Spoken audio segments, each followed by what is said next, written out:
with an aerial. An aerial. 7. This project. I recognized.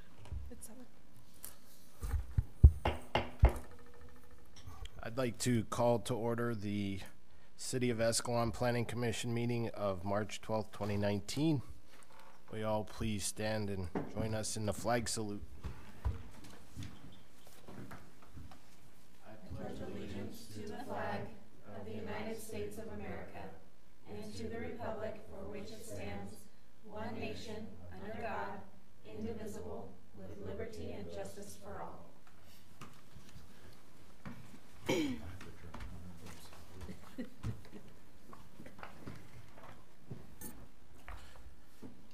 Roll call, please. Chair Stroman, Present. Commissioner Castellanos, Here. Commissioner Danziger, Here. Commissioner Willis, Here. Commissioner Sarkozy. Excused. Okay. As a friendly reminder, all cell phones, pagers, and similar devices need to be set on silent or vibrate mode or turned off unless you're an on-duty emergency responder. We have no presentations tonight. Consent calendar. Do we have any comments to the minutes from the meeting of February 12th, 2019? I make a motion to approve the consent items. We have a motion. Do we have a second? No second. We have a second. All those in favor, please respond by saying aye. Aye. All those opposed? Any abstentions? Abstain. One abstention. Okay, we have no administrative matters. We have two items for public hearing. First item is application 19-697, which is a variance for 1310 Kern Street, APN 227-063-010-000. Applicant is requesting approval of a variance to construct a detached patio structure and gas fireplace with reduced rear yard setbacks. Staff. Good evening, commissioners. Good evening, audience. Our first project for public hearing is a variance application. This is located at 1310 Kern Street. That's the corner of Yosemite, Kern, and then there's an alley behind. The property owners wish to construct a patio in their backyard, 17 feet by 23 feet, and with a gas fireplace underneath. And due to the size and configuration of the backyard, they are here tonight to request a variance to reduce the typical 10-foot setback on the patio down to 1 foot 9 inches. They're looking to construct a quality patio. It's going to be made out of stained wood, exposed trusses, composition roof to match the existing house. The fireplace that they're proposing is going to be served by a dedicated gas line, not firewood burning because it's not allowed with the Air Pollution Control Board requirements. The fireplace will be faced with brick and it'll have a concrete bench on top. Between the proposed patio and the alley in the rear, they currently have a wood fence, but they would like to do a stucco finish over that. In the packet, in the exhibits, there's some depictions of what the elevations of the patio would look like, the proposed fireplace, the site plan. And on sheet A2.2 of the attached plan set, you can see what the fireplace was originally designed as. Originally, it was going to be brick going all the way up to the peak of the trusses. Staff reached out to the applicants as well as their designer. We let them know that planning staff had some concerns that the bulk of that fireplace, it would kind of act as a wall against that reduced setback in the alley, and anybody going down Yosemite Avenue or looking down the alley, that it would be too much bulk. And the designer and applicants came back with a redesign, as you can see in Exhibit C, shortening the top of that fireplace, which staff found the redesign acceptable. Exhibit C is a sample of similar to what they would do, not locking them in exactly to that, but as a sample, not going all the way to the top of the patio, but bringing the top of it down. As usual with our planning projects, staff reached out to outside agencies as well as city departments, and we've highlighted some of the critical departments or comments below. So we went back and forth with PG&E on the project, and PG&E has gas and electrical facilities in the area. However, PG&E said that based on the information submitted, the gas meter is against the garage, so the proposed patio would not be installed under it or over it. So they did not have any issues with the gas. And for electrical, PG&E confirmed that the panels on the existing garage, so the service wire, would not affect the patio. PG&E doesn't want any patio structures underneath the service line. We did add a condition of approval that when the construction plans, if the project's approved and the construction plans are submitted, that we would pass those detailed construction drawings on to PG&E so that they could review the final design and confirm that it's not going to affect their utilities. We reached out to the fire department. We spoke with Fire Chief Mello and Battalion Chief Pinero, showing them the patio cover, the fireplace, the setbacks, and neither of them had any issues with the patio, the fireplace, or the setbacks. They were fine with the project. Building department had a couple of comments. In regards to the fence, for structural reasons, they couldn't use the existing fence posts to apply a stucco finish to. The building department wants new posts installed before the stucco finish is applied. And in regards to the setback, typically with accessory buildings within 3 feet of a property line, there would be additional fire protection, fire rated walls, fire sprinklers. However, because this is an open air patio, there really is no wall on the patio. It's not something that you would apply a fire rating to.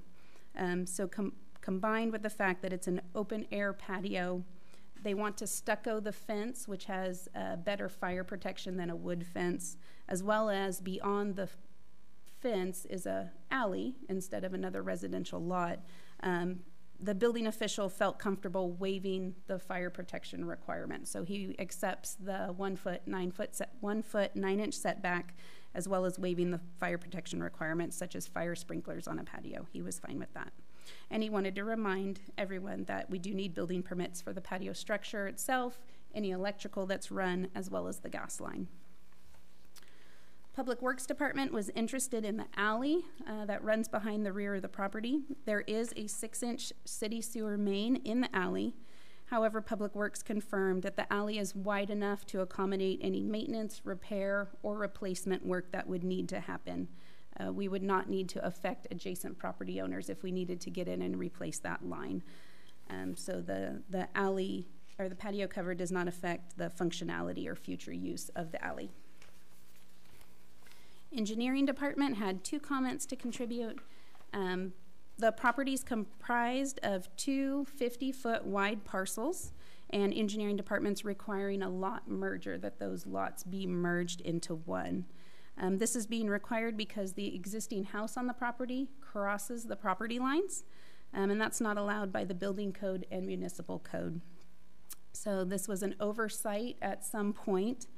However, current staff looks into this type of thing when projects come through. We check if there's 2 lots and if they need to be merged. If we don't merge the lots, it could pose problems later on, and we actually did have a real scenario here in town where a parcel, a person's home and backyard was comprised of 2 lots, and through a sale process, the lot that the home was on was transferred into their name. However, the backyard was not, and so they weren't being taxed on that back lot. The county foreclosed on the back lot because it wasn't being taxed on. And when it went to auction, someone from out of town bought it without looking at it, came to town and said, "Oh my goodness, I just bought someone's backyard." So we sent both the new owner of the backyard and the owner of the home to the county to figure it out. And we recommended, when you get this sorted, come back to us and let's merge these so it doesn't happen again. And we've had other projects come through recently, a conditional use permit on Coley, Same scenario, 2 lots, did a project, we had them merge it. The second condition coming out of the engineering department, along the Yosemite Avenue side of this property, there's a row of oleander bushes that would need to be removed, and an ADA compliant sidewalk be installed along the property. And you can see this in Exhibit D of the packet. The oleander bushes, they create visibility issues. Where Kern ends on Yosemite, you can either turn right or left, and when you look right, the bushes encroach into that city sidewalk area, makes it more difficult to see. This is a school zone right across from the high school. So when you combine kids not necessarily paying attention as they're walking around the area or not using the crosswalks, difficult to see with the obstacle of the bushes, it creates an unsafe situation. In addition, the oleander bushes aren't in compliance with the municipal code. When you're on a corner lot, we require that everything within that first 15 feet of your property stay below 36 inches, just for that sight visibility triangle, being able to see, traffic being able to see when you turn. So with the oleanders removed and the lack of sidewalk, it's been identified as a barrier. The city has a sidewalk inventory. We had a company come around and identify where on our sidewalks they're cracked, lifted, sidewalks are missing. And so as projects come through and we've identified these barriers, we like to get them corrected as part of that. We've consistently applied this requirement to recent projects. We've got sidewalks going in on Irwin, Brayton, Coley, Roosevelt. Lear Village is installing new sidewalks all the way around, and on First Street.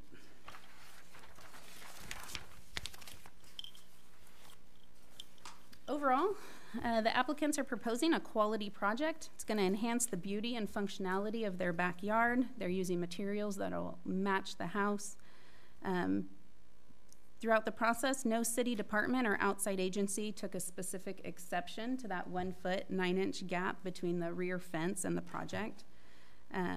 If Planning Commission chooses to approve the project, we've provided conditions of approval that we recommend being adopted. We met all of our public outreach requirements for the project. We advertised in the Escalon Times on February 27th, and we sent a notice of the public hearing to property owners within 300 feet, and we did not hear back from any of them. And your decision tonight has a 10-day appeal period, which would expire March 26th. If the project's approved, the homeowners are welcome to move forward after that date. Planning Commission may approve, conditionally approve, or deny the project. We've reviewed all of the comments received from outside agencies, and we've put together the conditions of approval over the next few pages. Your next steps for tonight, you'll open the public hearing and take any comments from the audience and close the public hearing. And if you choose to conditionally approve the project, you would on page 4. Number 3, make the findings for variances, find the project CEQA exempt, and then you'd approve the variance. Staff recommends with the conditions of approval as presented or as modified by the Planning Commission. If you have any questions, staff is available.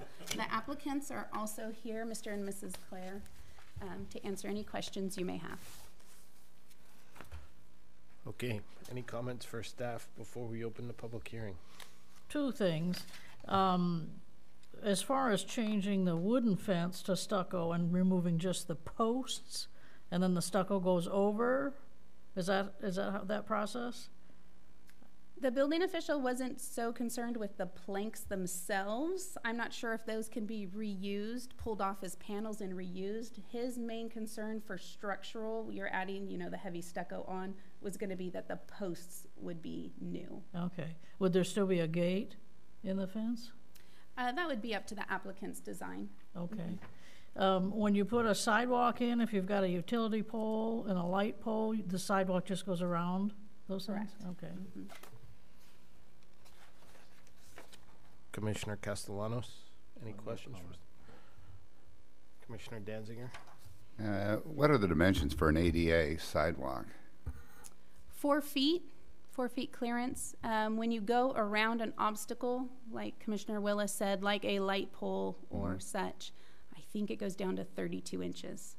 Yeah, well, that would just make it, because I kind of half stepped off that power pole over there. And, all right, so they're going to be required to move the oleander bushes. And is there a fence behind that? There is. And is that going to be required to be dropped to 36 inches? Technically, according to the code, anything within that front 15 feet needs to be 36 inches. We didn't identify that as a barrier that would need to be taken out. And I'm not entirely sure how tall it is, but it looked fairly close to 36 inches. So I would think that it's fine. I couldn't see it. I just Yeah. wondered if there was a fence behind it. When I walked around, I did see the fence, and it's very close. So okay. at this point, no, we've not identified that as something that needs to be taken out. The bushes, yes, but the fence, no. The picture you have here, there's 2 lots going south from Yosemite. Which picture are you looking at? The Water supply. this one you gave Oh, us. that one.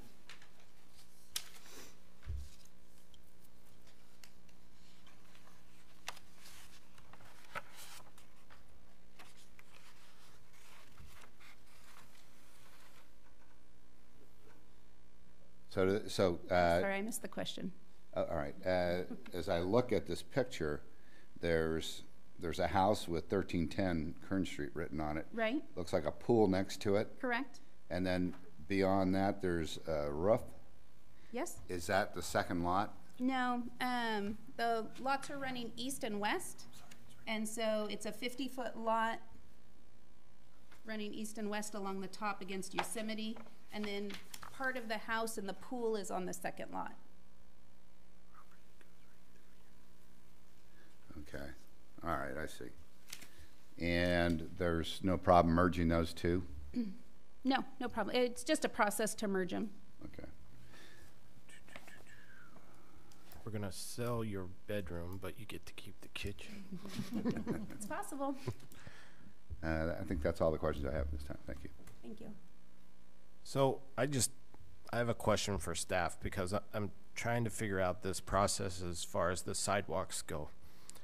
Here we have an applicant that comes before us that wants to do a nice, beautiful patio and an upgrade to their backyard, and now we're asking them to encumber a significant amount of extra cost to their project to put in a sidewalk, which could drive the cost of the project up exponentially. I guess where is the deciding factor that, okay, this sidewalk is technically the homeowner's responsibility, or where is the sidewalk the city's responsibility? So there is a section in our municipal code on curb gutter sidewalks. Okay. Sidewalks are property owner's responsibility. So in the event that we receive complaints regarding the sidewalk, we do notify the property owners in town and advise them it needs to be repaired, it needs to be replaced, And that's and that you have to pull an encroachment permit to be able to do so. In the event you move forward with replacing it. We also have, there's a few, I'm trying to think of another, I had this other section in there. There's a section in the code when a new building is built, such as a patio or any project really that comes through planning. When a new building is built, you're required to have sidewalks on your property. So is a patio cover considered a building or a temporary structure? Building. Considered an accessory building, so it is a building. I think you can understand my question, because, I mean, it's like, great, we're going to do a patio. Oh, well, now that we've had this scope creep that we're putting in a sidewalk and ripping out oleanders and putting in a patio, and I'm just wondering, for our constituents that are watching this, if they're planning a project, I mean, should they budget possibly having to add a sidewalk in the future? So in response to that, our code allows under variances that planning commissions can approve, deny, or make modifications as they see reasonable. applying sidewalk requirements, the removal of the oleander bushes, and those items are considered reasonable to the extent that they bring the property up to code, California Building Code and the lot merger, California Building Code, Escalon Municipal Code, as well as federal ADA accessibility. So they are deemed as reasonable requirements on a project such as this. However, if financial feasibility is an issue, the Planning Commission can authorize staff to enter into some type of deferment. We'd be open to that, where they've deferred so many years on having to put those in, as long as it's in some type of agreement. And then that would go on to the title, and in the event that it's not done, it would either happen at a certain amount of time, and we can work that out with our city attorney on what the regulations would be. But we do have that option when it comes to financial feasibility, being able to defer the install. So they would sign something saying they're going to do it, and then we'd have a certain time frame that they would need to do it by. I'm worried about, not necessarily worried, but the neighbors across the alley. So say they wanted to do something on their project. Well, there's no sidewalk there either. And now are we discouraging those folks from trying to do something because it's like, oh, well, we don't want to have to buy a sidewalk to do our project. And so I'm concerned that now we're mandating folks to put in a sidewalk as part of projects when at the end of the day, all they're trying to do is beautify their backyard. That's my concern. I'd like to address some of that. I think the next item on the agenda is going to have a similar item where, because there's no sidewalks now on First Street in Irwin, they're going to be required to do that. I think it's quite appropriate as you're doing new upgrades to bring things up to code. For example, if you're going to re-roof, you've got and you don't have smoke detectors in your house or a spark arrestor on your chimney, you're required to put those things in. So those kind of things happen when you as you do projects and do maintenance there. So I think the oleanders, although they look nice, they really block the view. There's a lot of places in town where views are blocked, and that's just one of them. So I'm perfectly fine with staff's ruling here to go ahead and put the sidewalks in. And you're right, Sean, with the property beyond that doesn't have sidewalks, but they can see what's coming when you put that in. So it's not like it'll be a surprise to them. So. And it has been a standard practice that we've been following through with improvement projects such as these. So we have, like Diana had mentioned previously, we've got about 6 different areas in town that have projects that are all putting sidewalks in. So without belaboring my point, I guess my last question is, if they put in a sidewalk, it's required to be ADA compliant with truncated domes and sloped curbs. The corner is already installed. Okay, so at the opposite end where it interfaces with the alley, what are they going to do there? Because right now it's just dirt. They just going to pour it and stop it? They would pour it and stop it. I've already talked with Public Works if we have money in the budget to do the alley, which Public Works confirmed they did. So if the project goes through and the applicants do their sidewalk shortly thereafter, we would be looking to put sidewalk at the alley. Okay. Mm-hmm. Just in the alley, not in the next city property. Correct. Yeah. And we've done that on a few other projects in the past. We had one over off of Brayton in Yosemite, where they had put in sidewalks, but the corner was going to require the domes and that stuff. And so we went ahead with Public Works, checked and made sure there was money in the budget. And when they installed their sidewalk panels, we went ahead and installed the corner. So is the remodel across the street from Trinity Church, the Brayton Homestead, the remodel? Mm-hmm. Are we requiring them to put sidewalks in on that project? Yeah. Okay. All right. Any other comments? Okay, with that, we will open up the public hearing at 7:26. If you come to the podium, please state your name, your address.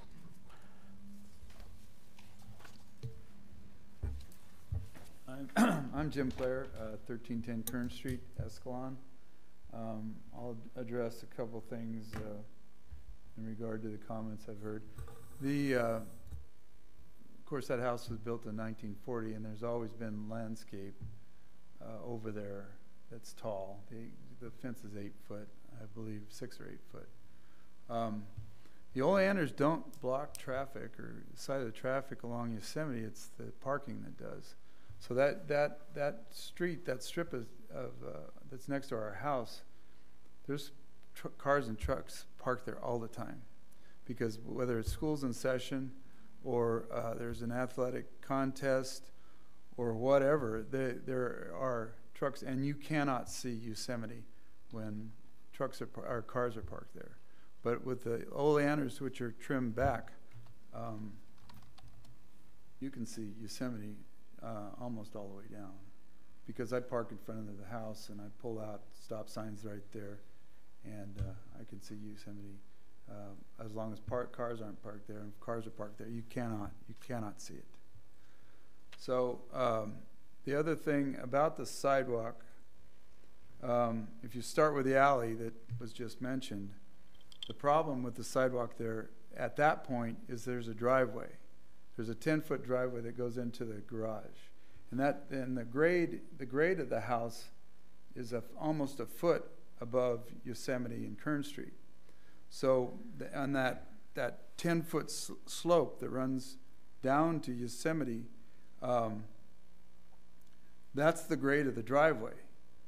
And so in order to get an ADA or any sidewalk there, you're going to have to change the grade of that sidewalk, of the current grade, in order to make it level.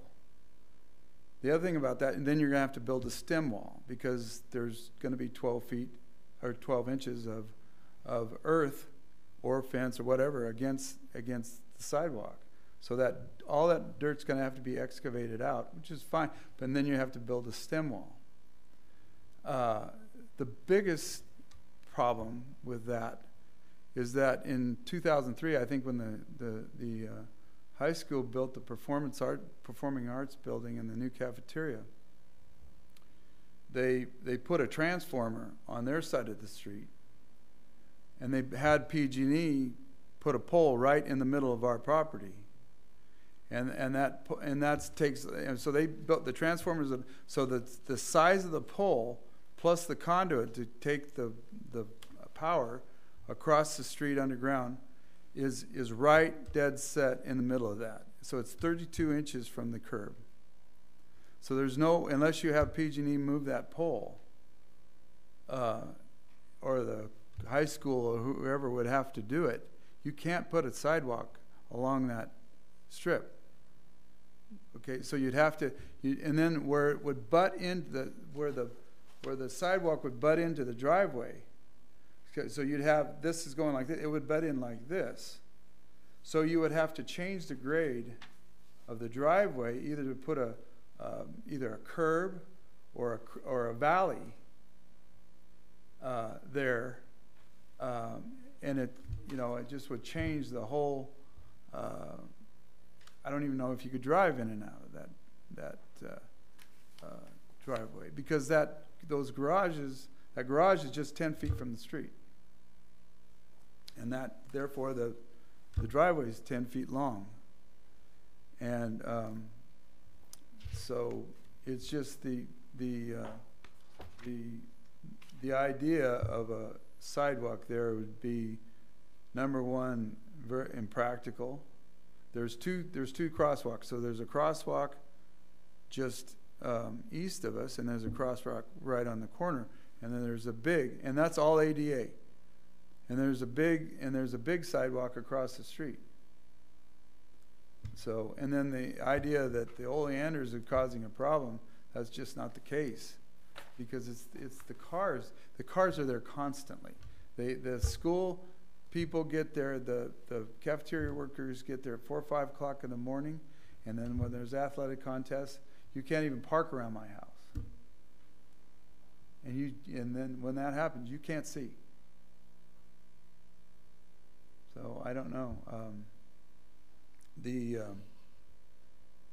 merging the two lots, again, that house was built in 1940, and that's not a problem.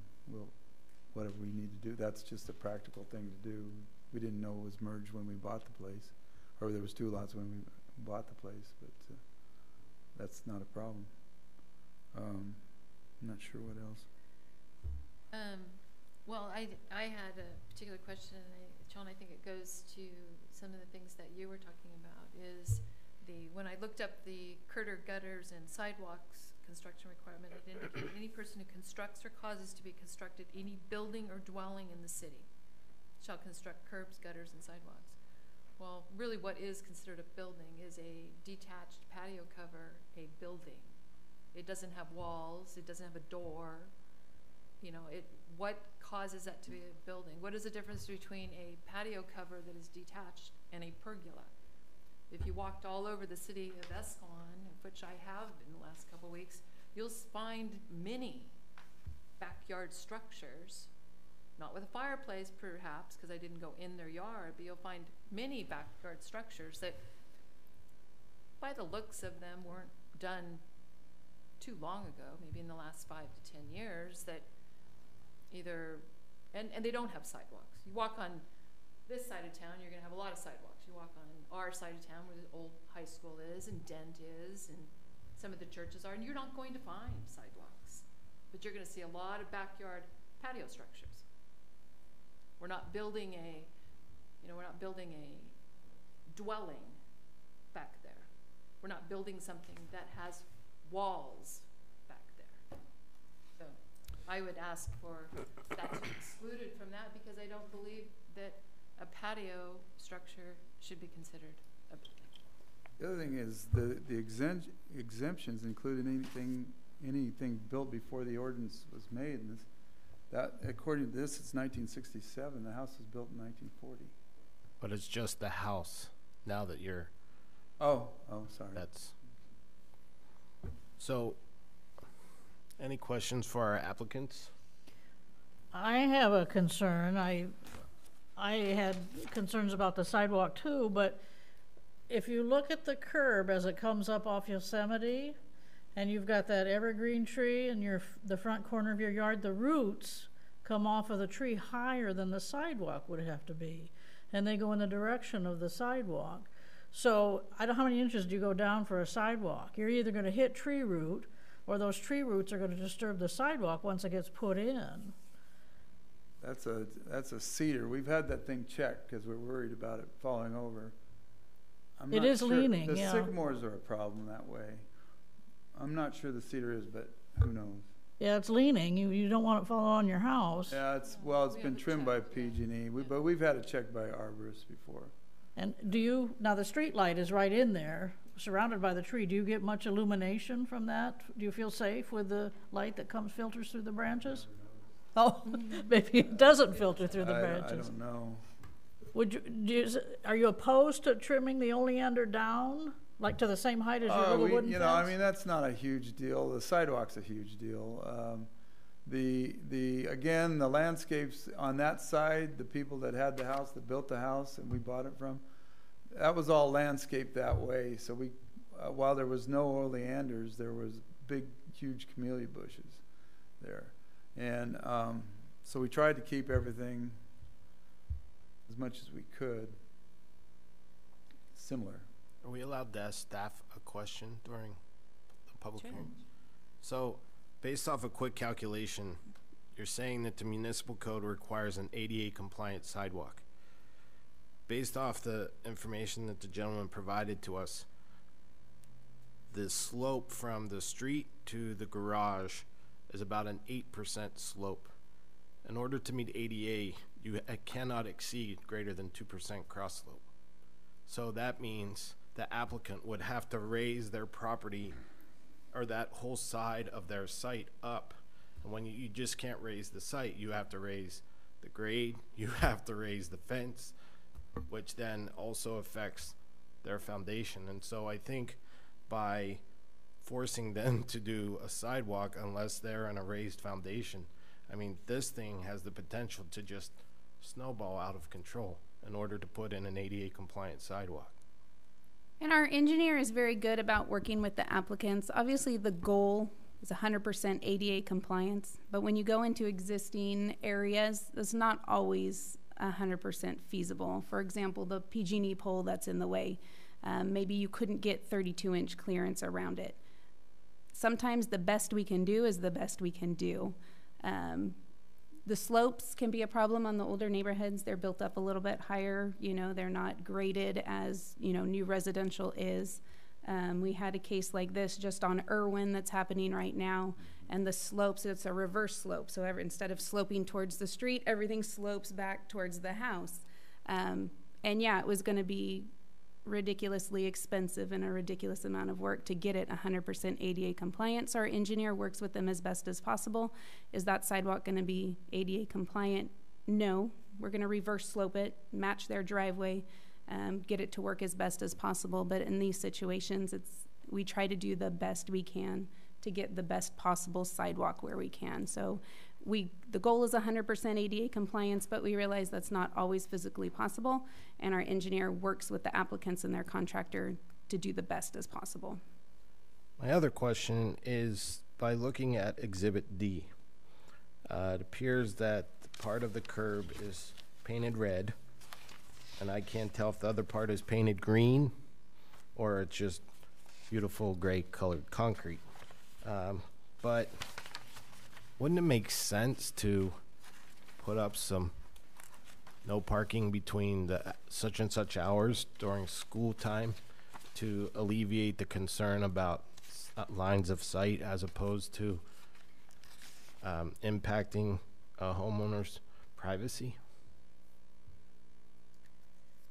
There's not a lot of parking at the high school. I think that's the Yeah. problem. That's the problem. And there, you can get 4 or 5 cars in there, and sometimes they park in our driveway, sometimes they park in the alley, Yeah. and sometimes they park in where that red thing is, where the red concrete is. Well, I'm the reason why I ask, I'm currently working on a project, almost the exact same scenario as you in a neighboring municipality, and there are signs that are posted that say no parking between, like, drop off in the morning and pick up in the evening. And if the concern is the impact to the students of the high school, if it's a heck of a lot cheaper to put up a sign that says no parking between these hours, that the city could work in conjunction, than impacting your privacy and looking into your backyard. It's part of the deal, but that's your business, not ours. I mean, that's fine with us. We wouldn't have a problem with this because it gets, like, you know, you try and pull out of that garage, you know, and you have to be incredibly careful because that's the other thing that happens on Yosemite is the speed code is not enforced and is not, you know, people go way too fast. So if people are concerned about the safety of children crossing the road to get to school, it would be put up speed bumps, patrol the area around that time because cars do not go 25 miles an hour or even close to that down that town. I live at the other end of Yosemite, and I won't let my 4-year-old son play in my front yard because of that exact reason. I mean, they almost just, it's a race course down Yosemite because of the straight shot right off McKinley, and they just race. We've called in several times with the speeding. So to me, that's the biggest problem on Yosemite. But I will go back to, you know, what is the city's intent? Everybody that puts up a pergola has to put a sidewalk in. Everybody that, you know, does a pool has to put a sidewalk in. You know, once again, what is truly the definition of a building? And I do not believe we are putting a building up. And that would be one of my big. Well, let's ask staff. According to the municipal code, what is the definition of a building? In the municipal code 17.81030, definition of building is any structure built for shelter or enclosure of persons, animals, fowl, chattel, or property of any kind. That usually encompasses at least 3 walls. And so I think her point is kind of taken, but I would just refer this back to your engineer and have them research that, because I think you have a point. And I was going to address some of that. I think that because you live next to an alley, there's kind of some extenuating circumstances, because I personally don't like to see a structure, any kind of structure, within 3 feet of that fence. I think you need to get around. So I was going to ask you, am I stepping on you? No. I'm sorry. Do you ever use that gate? Use the gate. The gate that's in the alley? Yeah. There's Yeah. 2 gates. There's one by the garage Right. on Yosemite, and there's a gate in the alley. I'm talking about the alley. Yeah, we use the gate. So you're going to probably keep that gate. Yes. Because I like your fence. You got a really nice fence. That's not even an old fence.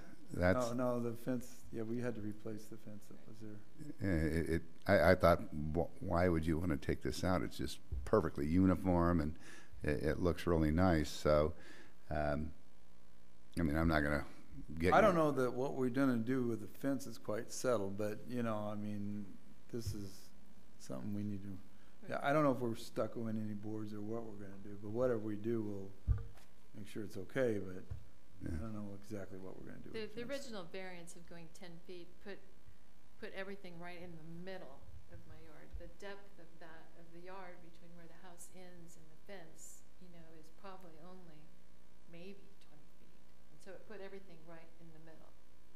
So that really kind of defeats the purpose of trying to do something. So when we looked at putting a souped up pergola in our backyard with a fireplace somewhere around the edges of it, not enclosed, we thought, how close can you get to the fence, you know? And I mean, is that, if they said, okay, you can go 3 feet and then not put up a big stucco wall, and it looks like that's gonna look good, I'm probably not gonna have a problem with it. But the lady who helped us do the design said, you know, okay, if you put up a stucco fence, which could be just astronomically expensive, and that's just not gonna work for me anyway, Right. you know, then you could go a lot closer, because we wouldn't go 1 feet 9 inches unless we did that, because it would not, you know, it would be a little bit risky, I think, you know, so.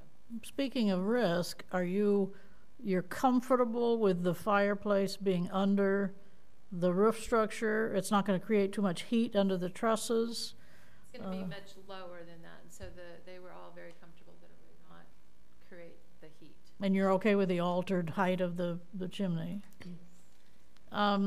We had asked that the curb in front of the Christian Reformed Church be painted red because of people leaving the driveway didn't have visibility.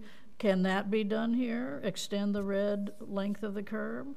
Yeah, well, Mrs. Claire was talking about that there's some red curb, but the parking, I made notes to talk to the police department about maybe increasing the length of that red curb so that people aren't parking so close to the corner to make it easier to see. Well, it's interesting. Every time I drove by, I assumed the vehicles there were yours. No, But, and they were, in fact, what was blocking the visibility, not the oleanders. No, But there are dwarf oleanders. So if you had dwarf oleanders for the first 15 feet, if you were committed to having those plants, not any taller than the little wooden fence that's there, and then the red curb, you know, you'd open up some visibility there to the right if you're coming north on Kern.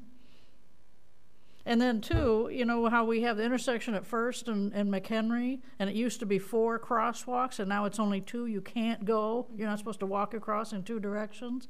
And you mentioned the crosswalk goes across to the high school at one corner, and then again farther down towards the alley.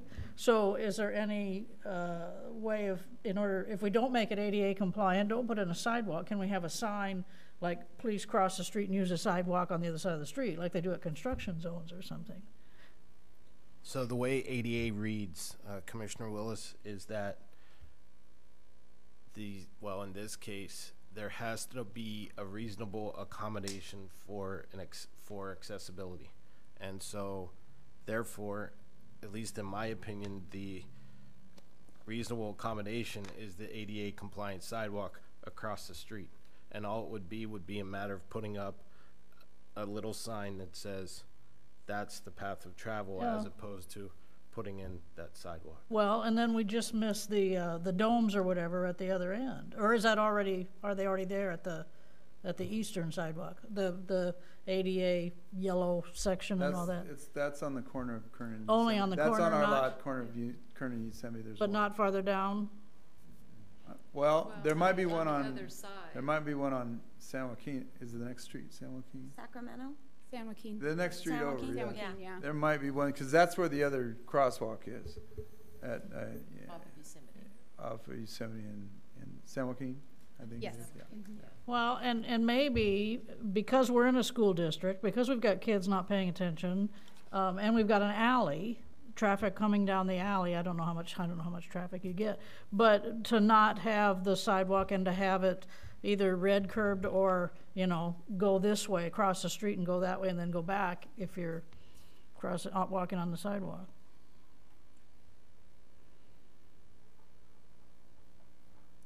Okay. Any other comments, Commissioner Willis? Let me look. While you look, let's offer Commissioner Castellanos a chance to talk. I have a concern with the distance between this new cover and the fence. I wondered if you can shorten that by 1 3 inches, so then there's a 3-foot distance between your patio cover and the fence. I think that we can, if we wanted to say rather than 1 foot and 9 inches, do you want to go like, 3 feet. you want to go 3 feet? I'd like, that's, nothing's gonna be able to walk between that.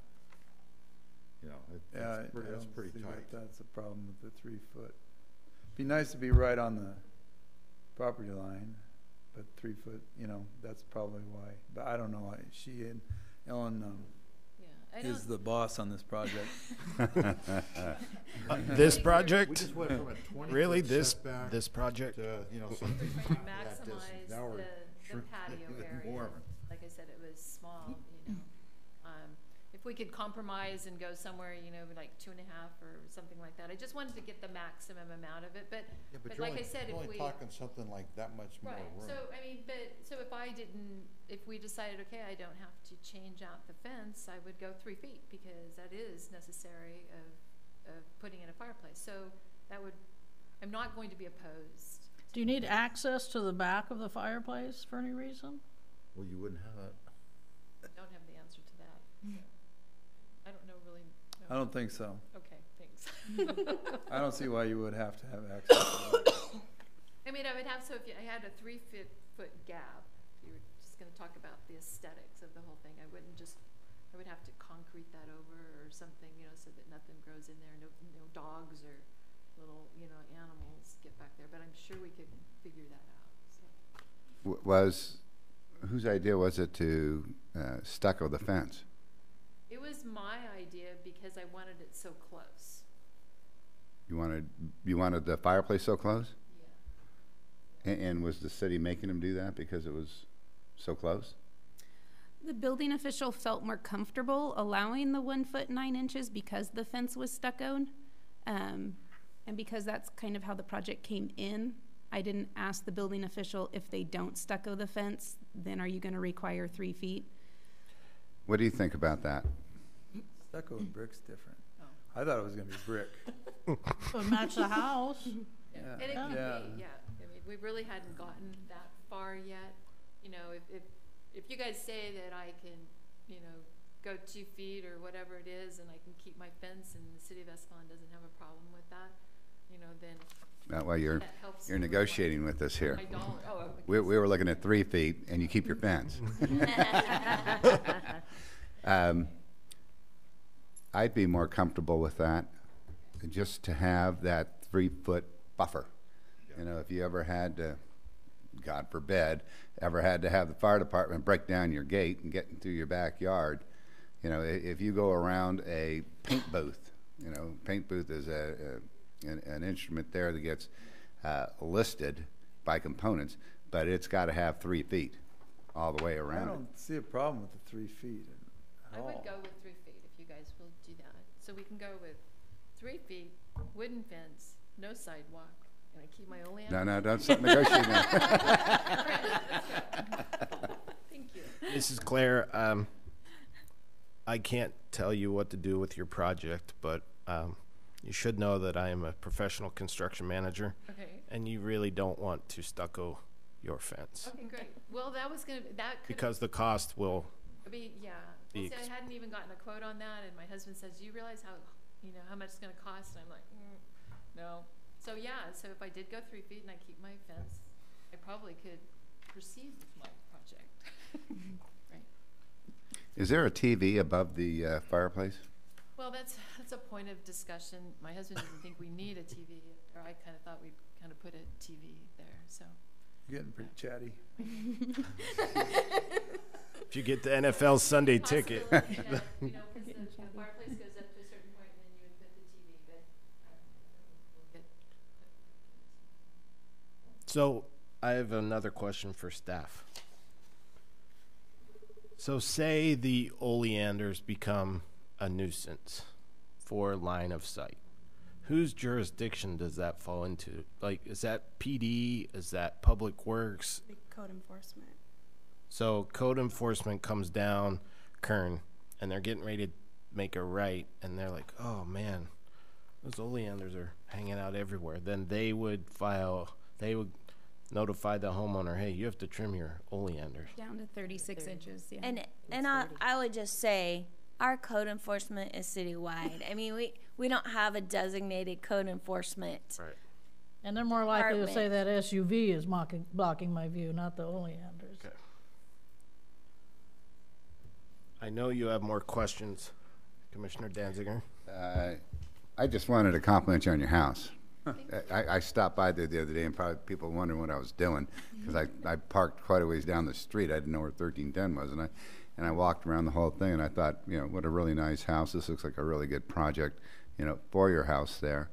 I just looking at the thing that if you took out the oleanders, how much distance is there between your fence and the street there? I don't know, but you might be able to.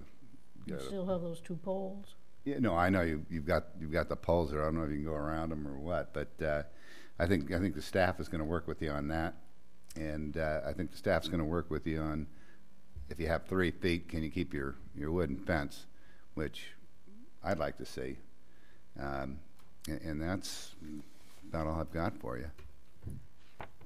Commissioner Willis? Well, I agree. It's an attractive structure if it, ties in with the picture we've been given. It enhances your property, enhances the neighborhood. I think it'll set a standard for neighboring houses, to take something that's been there a while and to enhance it rather than, okay, I'm leaving, I'm gonna find something new somewhere else. I appreciate that. Safety, I just think of fire first, and the 3 feet's fine, the foot and the 9 was fine because you've got the alley there, as far as fighting fires and whatnot. But yeah, the 3 feet sounds like an improvement. And you need to enjoy what you have, and I think this would help. Yeah, we haven't really come up with agreement on what to do as far as the curb, the sidewalk, but it needs to be ironed out. So the curb and gutter are already in, so this would just be the sidewalk paneling. Right. I mean, Like in Diana- the city, we already have tree wells where the bricks are coming up because the roots are bringing up the bricks that were put in the tree well. And I don't want to see a sidewalk put down and have tree roots, disturb. Yeah, Even though it wouldn't be a like city Diana tree, had but- mentioned, we could have our city engineer follow up with that, if it moves forward. And he can address all those type of concerns because he has been doing that on past projects that originally thought as well they wouldn't be able to lay any sidewalk or it wouldn't be laid right or good enough. He's pretty knowledgeable on figuring out how to address the slopes and address all those concerns to make sure it goes in properly and doesn't have any issues. And as far as sidewalks, even the, excuse me, the previous owner of the next item on our agenda, she knew that if she ever did something with her property, she was gonna have to put in a sidewalk, and so she never did, because she couldn't afford it. It's been a long-standing practice, you know, and I mean, people know it, expect it, and Okay. Commissioner Castellanos, anything else? No, it was just that, the closeness of the structure.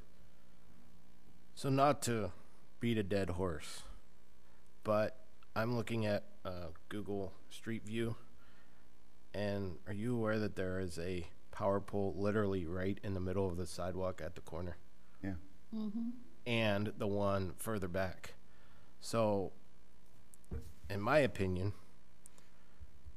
in order to, and I don't think anybody can fight this battle, but I think what the city needs to do, or whoever needs to have a discussion with PG&E to try to get those power poles relocated somewhere else before we put the burden of putting a sidewalk in to a homeowner. well, the one is a light standard, though. But they could move them both Yeah, but where would you move it? further out to the street. So PG&E won't do that without charging us for it. Okay.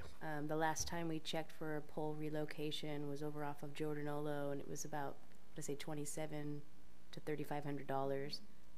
And then because of all the things that are going on with them right now, they do have a delay window. Well, and I But guess. I can't guarantee it would be anytime soon. Okay. Well, I guess the other point is the city standard for a sidewalk, you know, they would have, if we force them to put an ADA compliant sidewalk in, they would have a mismatch sidewalk, because in the front there's a, you know, within the PUE there's probably 5-6 feet of green space, and then because the sidewalk sits back, well, along Yosemite it wouldn't match. So what would be on Yosemite would be look completely different than what they have along Kern Street. So, all right. Anything else for public hearing? All right. Thank you for your time. Thank you. We will close the public hearing at 7:57. Commissioners.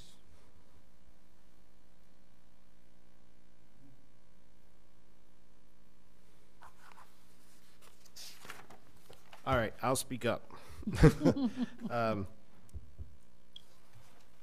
I really like this project, and like Commissioner Danziger said, we can tell that the homeowners take pride in their property. I don't believe that the burden of the sidewalk and the burden of the sidewalk and the oleanders should rest solely on the homeowners. I think we should try to work with them, because if the cars are the issues, I will go to Ace and buy some red paint and paint the sidewalk, or paint the curb red if we need to. But I don't think that the sidewalk and the oleanders should be a burden towards the homeowners. That's my opinion. I'll go next. I've seen several cases where a corner lot is burdened with keeping the line of sight open, keeping vegetation at, as you said, 36 inches right on the corner at my neighborhood. I think I was accused of actually calling code enforcement in on my neighbor across the street, and it wasn't me. But you know, he was going to put a fence right there on the sidewalk, and it was going to be, you know, a 6-7 foot fence. And he had asked me about it, and I pulled out this section, as I, you know, told him I was on a planning commission. I just handed it to him, and that was it. So he knew what it was all about. He went ahead and was doing it anyway, and somebody from code enforcement came by and said, you can't do that. And he lowered it down to 36 inches. And I know it's happened in other areas in the city, and it's part of the, you know, a lot in life for corner corner housing. So I'm not opposed to bringing them down to 36 inches or removing them or putting something else in there. I think the city should work with the applicants here on determining whether or not this is a building, because I'm not so sure. I thought from looking at what I was looking at, that it was actually going to be attached to the house, and that would be different. But it's standing away from it, and you should also know when we have these kind of structures, there's a 10-foot setback, and we've had a CUP in here for different situations that got it down to 5, and we went with that. So what you're asking here is a step beyond, and I think that if we get, I'd like to see 3 feet. I'd like to see it keep your wood fence. It would reduce the price of your thing, but that's going to have to be gone over with staff. And so I would recommend that you continue working with them. You know, go. It would be my hope that you would go with that. I don't have a solution for your sidewalk. I think the engineer is going to have to eventually make a decision on what's going to be compliant and how that fits in. But I still think there's a lot of work to be doing with staff on this. Other than that, I'm all for this project. Just to add a little more information regarding the corner lots, we do have a house in town on Sophie Lane that it was on a corner of Sophie, and I don't recall what the court was, and they wanted to have a larger backyard than what they had. So the house was built with the standard 6-foot wooden fence. They wanted a larger backyard, more space on the side yard, and they were advised that once you get into that side yard setback, you have to drop it down to the 30 inches. And they wanted the backyard that bad that they dropped down the plants and the fence to the 30 inches. So when you drive by, we always look at it because it's just, Yeah. I mean, it's amazing that they wanted that space that bad because you can see totally into the backyard. So, because they pushed out their fence, I think was it another 5 or 6 feet, right up to the property line instead. And so it's just interesting to drive by all the time because that was how much they wanted that side yard, and they put their patio out there. So, Question. Okay, if it's 15 feet from the street, Behind the, and you're going from Kern, 15, it doesn't say that. It says 15 feet off a street or alley. So would that include the sidewalk in front and maybe only be 10 feet from the edge of the grass to the back? side yard. So in residential zones, walls, fences, hedges within the required front yard or side yard adjacent to a street or alley. Portion of the rear yard. So your side yard setback adjacent to a street, your side yard starts behind your sidewalk. Oh. So when you're adjacent to a street, But there's no sidewalk. No, in the front there is. But on the side yard, there's not. So where does the 15 feet start? Well, that was, Which is what you're asking. yeah, right? she's saying it starts, behind sidewalk, Behind or the where sidewalk. would be. Even though there's no sidewalk there now, it's still considered sidewalk right of way. to me, there's already a little wooden fence, and if the oleander was cut down to be uniform with that little wooden fence. That would be fine, as long as it's at a But I don't know how far back 15 feet goes. Right. But, and then we could iron out red curb, sidewalk, no sidewalk, can't walk here, you have to go, you know, but at least getting that out of the way, I mean, in case it becomes a point of contention later, is what I'm thinking.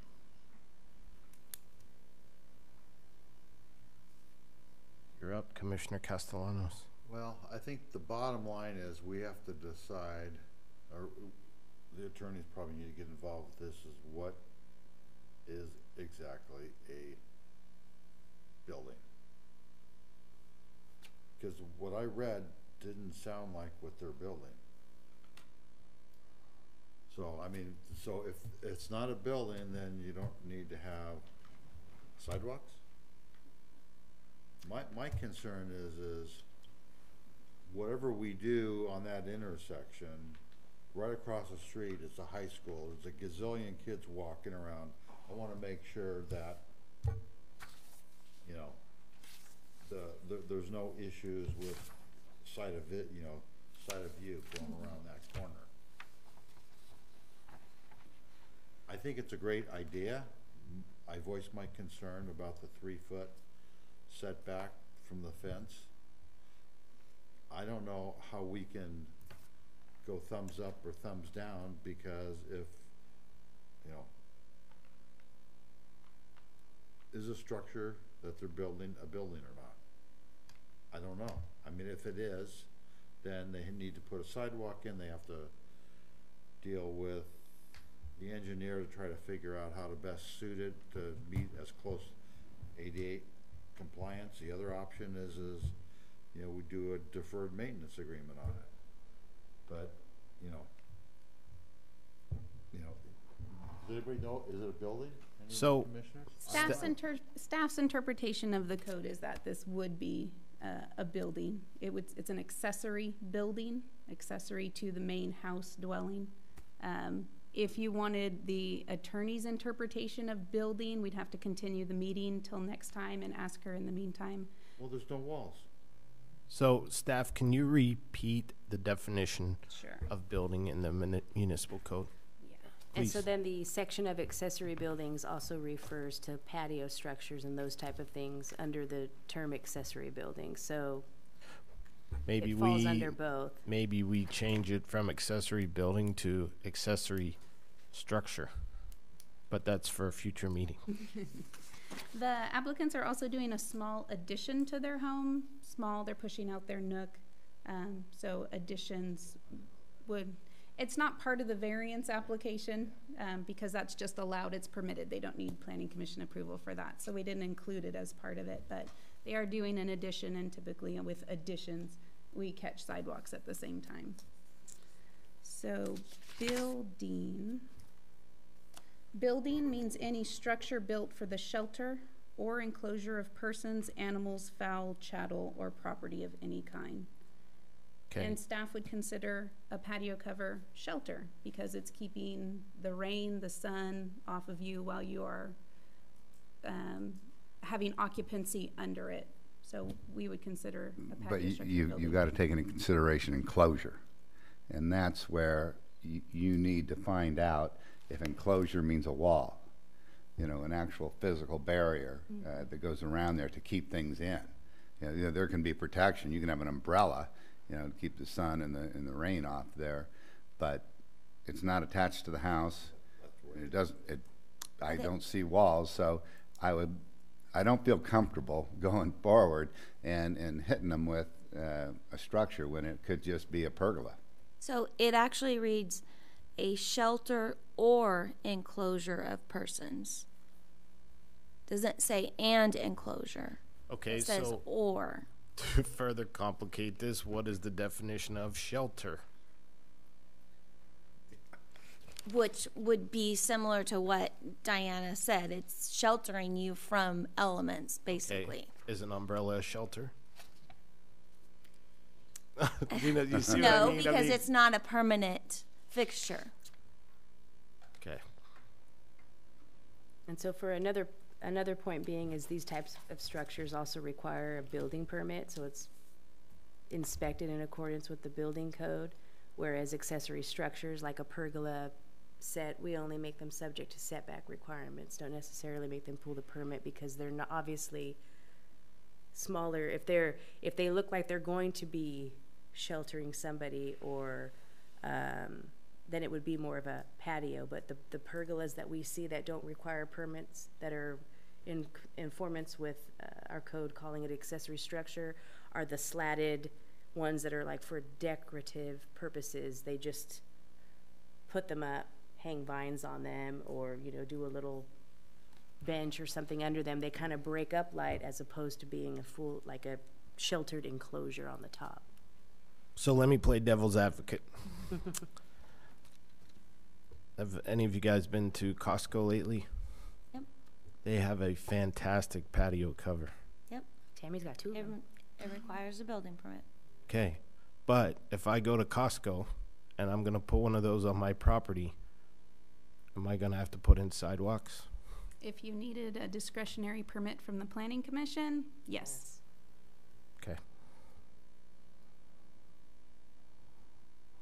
well, I respect the work that staff does, but I'm still holding steadfast. I think that I don't believe that this qualifies as a building. Therefore, I don't think we should enforce the sidewalk or the removal of the oleanders, but it's just my opinion. On the other hand, doesn't have to be a building. If it's an improvement to the lot, we should require all the improvements, which would be a sidewalk for ADA compliance and whatnot.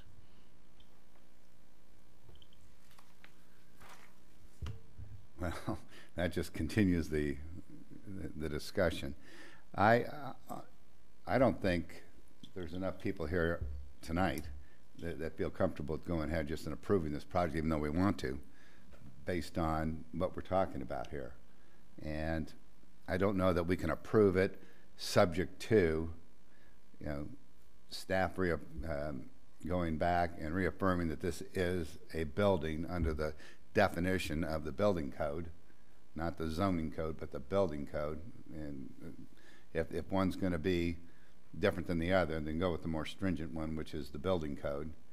And then that will determine what you're going to do with the sidewalk, I guess, or not, based on the last piece of conversation here.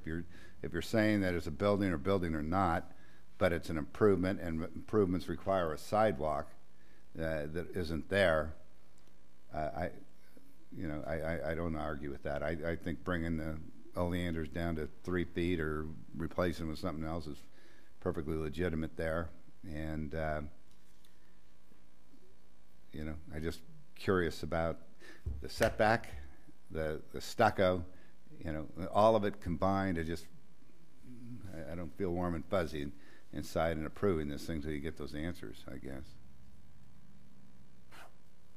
Which we could always, staff could go back, do more research, ask the attorney, definition of building, ask the building official if they want to keep the wood fence. Do we need to go 3 feet setback instead? We could continue it to the April meeting, which we can look what date that is. You could continue the item. How soon were you wanting to start your project? I can't remember if Punxsutawney Phil saw his shadow or not. I don't know if we've got more rain coming. Yeah, 6 more weeks of rain. Is that right? I don't know. So I would like to make a motion that we table this to the April meeting until we get further definition on the term or the reference building from the city attorney, as well as possibly asking the city engineer to come talk to us about what to do with these wonderful PG&E light poles and still be ADA compliant. So we could have him take a look at what would need to be happening on the sidewalk. We can refer to the city attorney regarding building, but we'll also refer to the building official as well, because it would be inspected under the building code. So. And while you're talking to him, include the fence setback. Yes, and we'll do the fence on the setback and the wood. And then just to throw it out there, if it's determined this is a building, hence we need to do the sidewalk, and they don't want to do it right away, doing the deferred Yeah, that agreement, is. if it's a... Oh, we wouldn't do it. We just wouldn't do the project. You just wouldn't do the We project? don't have the money to do the sidewalk. We don't think the sidewalk is a good idea. Yeah. Okay. It's safe. Okay. So if it was required to put a sidewalk in, we would just not do the project.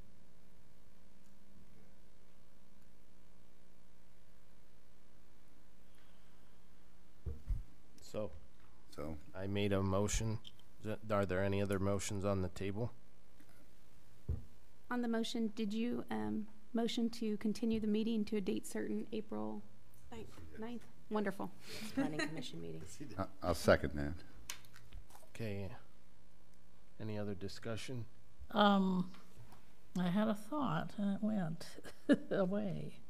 But we're hung up on a word you know, when I think building, I mean, it could be sprinklers that are required or something like that. So maybe, you know, and any change to a property, any improvement to a property requires a sidewalk. So, yeah, we need to examine the ordinance, and maybe not for the April meeting, but maybe change a few words.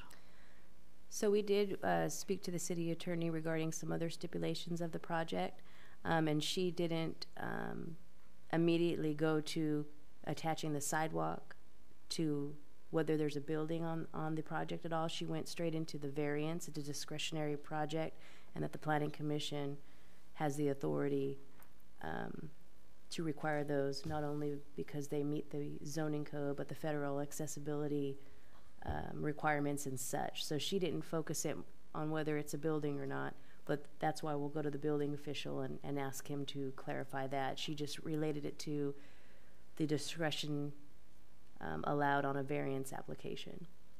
And as long as it's considered reasonable, which making a property come into compliance with zoning code, municipal code, building code, those type of things are reasonable. So the variance application was a result of them wanting to be only 1 foot 1 foot 9 inches? Mm-hmm. So how far back from that fence would they need to be to not have a variance? 10 feet. 10 feet. Patio.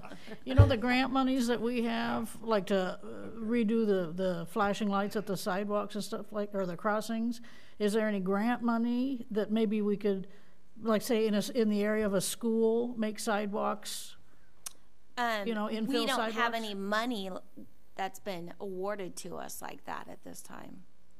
We have Typically, applied you have to submit a complete project to get the funding. Does it sound like there might be something out there, like in order to put sidewalks all the way around a school? Well, We've applied in the past to the Yeah. ATP, which is the Active Transportation, used to be called the Safe Routes to School program, but we weren't awarded anything this last year. So it's something we keep trying. The good part is once you apply one time, we have most of the information available. Mm-hmm. We believe the reason we weren't awarded is because the projects that we were proposing for curb gutter sidewalk and or we did some bike paths and bikeways and stuff, just didn't have enough people utilizing them. Because where we were noticing they awarded the money in other cities were more highly used areas. But this one was not applied for, which is next to a school. So that is something we can definitely look into, and that was one of the reasons we had that sidewalk inventory completed, that we could identify every place in the city that does not have sidewalks so that we could coordinate projects to try to move forward for grant funding and or other money that presents itself, whether it's Measure K or these other funds. I can't remember, is there a bike lane on Yosemite there? Neither side? You can look at that picture. You Yeah, I don't see one marked off. know. No. Why would it be a bike? Are there going to be any They all drove improvements on Yosemite in that area? No water pipes or So, the CDBG funds? We don't get that anymore for like streets or sidewalks. 70 grand. has to be related to seniors, right? It has to be related to the income. Yeah, so you have to Either be income or senior. Yeah. I don't know if staff knows this or not, but do we know who put in the sidewalk along Yosemite from Sacramento to San Joaquin? Not offhand. Sure. No. Okay. Because just looking at that run of Yosemite Avenue, that's the only piece of sidewalk on that whole street. And so, I think that was on our agenda, like, within the past year or two, and that was just put in. well, Because they wanted to put a half-circle driveway, or they wanted to, wasn't that a project that we had? I don't remember. I think that one was Yosemite closer to Dent. Oh, okay, you're right. Yeah. so I guess my point is that we have citizens and residents of Escalon that all they're trying to do is dress up their backyard and enjoy their backyard. And now we're making them expand their scope to something completely at least in my opinion, unreasonable. Now, granted, if they were doing a major addition or tearing down properties, but all we're talking about putting in is a covered patio in their backyard so they can sit in their backyard and enjoy their backyard. It's I don't know, that this is just something that I think we definitely need to look into further, because I think it's a tad unreasonable. Okay, you've got a motion and a second. Yes. So, are there any other motions? You can't have another motion. Okay. Unless this one dies. All right. So we have a motion on the table and a second to table this until the April meeting. All those in favor respond by saying aye. Aye. Aye. All those opposed? All right. So we will table this till April. Thank you.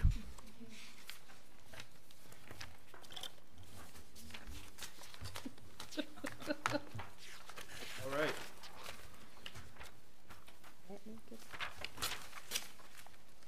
Next item, project 19-672B, tentative parcel map time extension for 654 First Street, APN 225-060-11.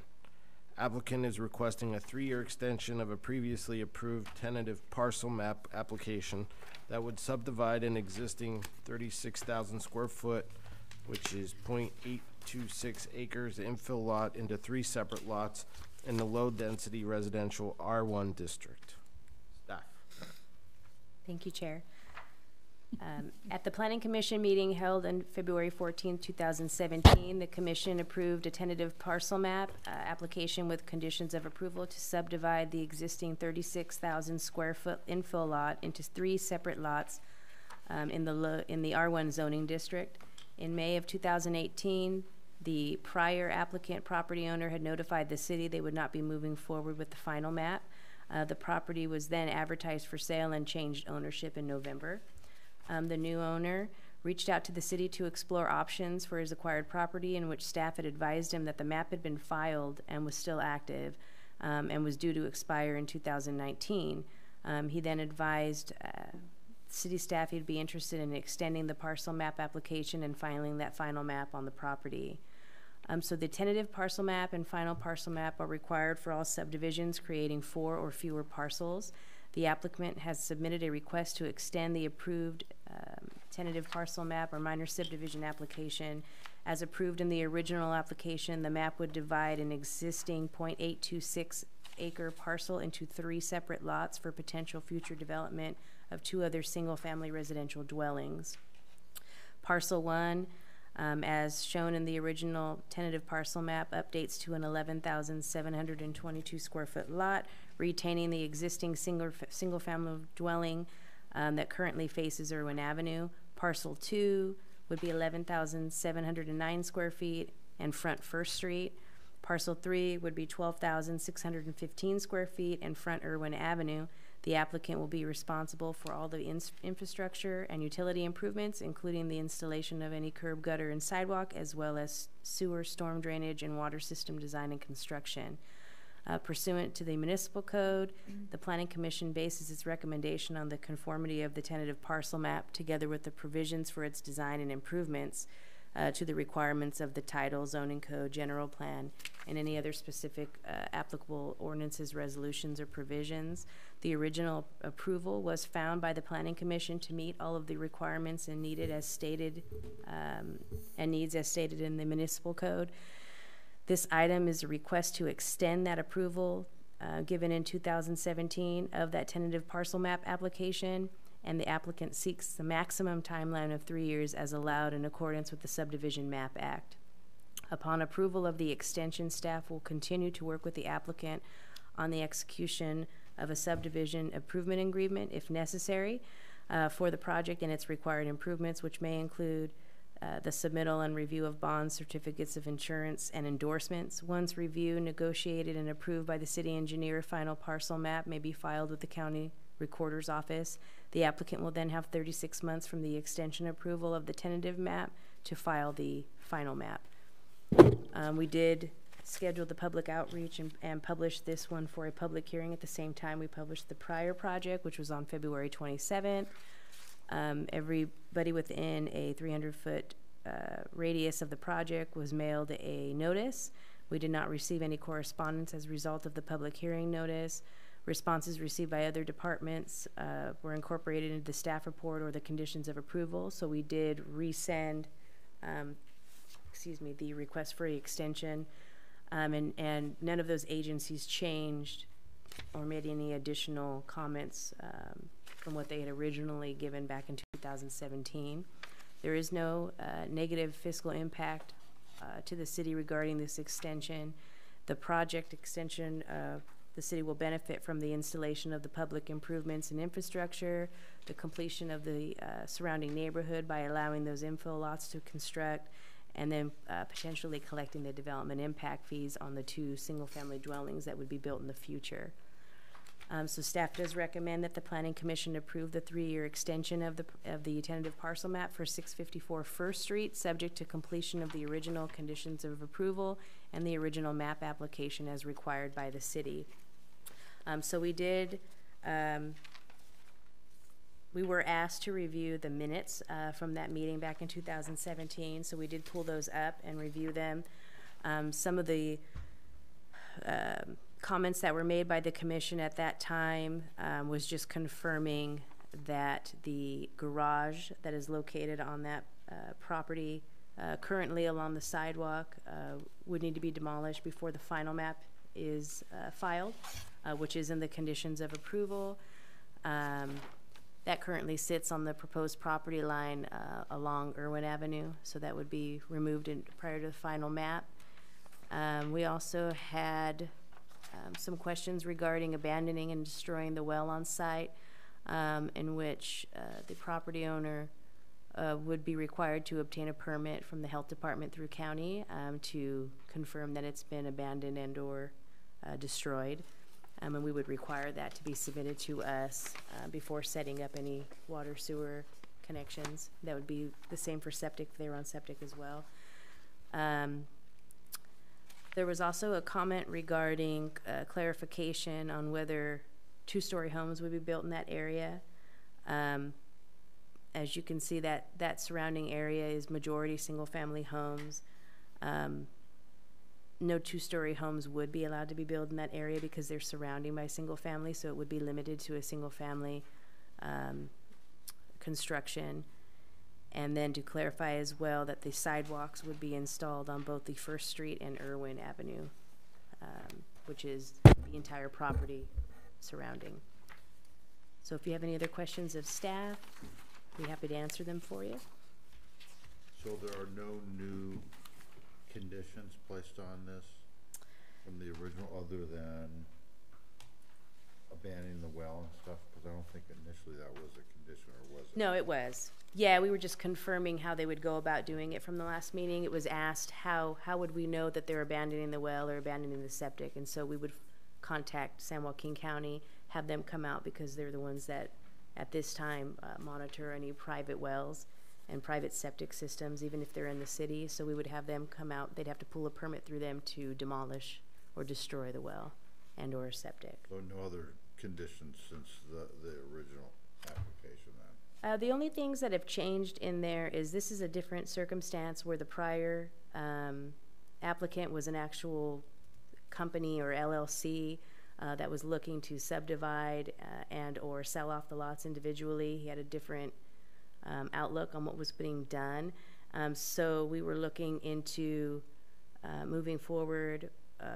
We knew ahead in advance that they were going to need to enter into some type of subdivision improvement agreement because we wanted to make sure that they either bonded for the infrastructure, which would be the curb, gutter, sidewalk, all the civil improvements, in the whatever that they sell the lot and those things don't get put in.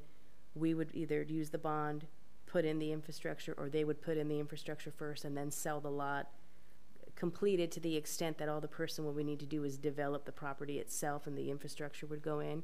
This case is a little bit different, to where it was my understanding, which he's been working with Diana more than me on this project, that he would be pulling a permit, first improving the house he has now, then maybe building the second house, and then when he was done with that, building the third house. So in that aspect, if you're building one at a time, some people go ahead and just put the infrastructure in, or do it in accordance with their building permit, which would we be open to if they're able to do it without the need. So if it comes to the point where cost-wise or getting the work done requires the subdivision improvement agreement, we would be requiring it, and they would need to do that in order to move forward on the final map.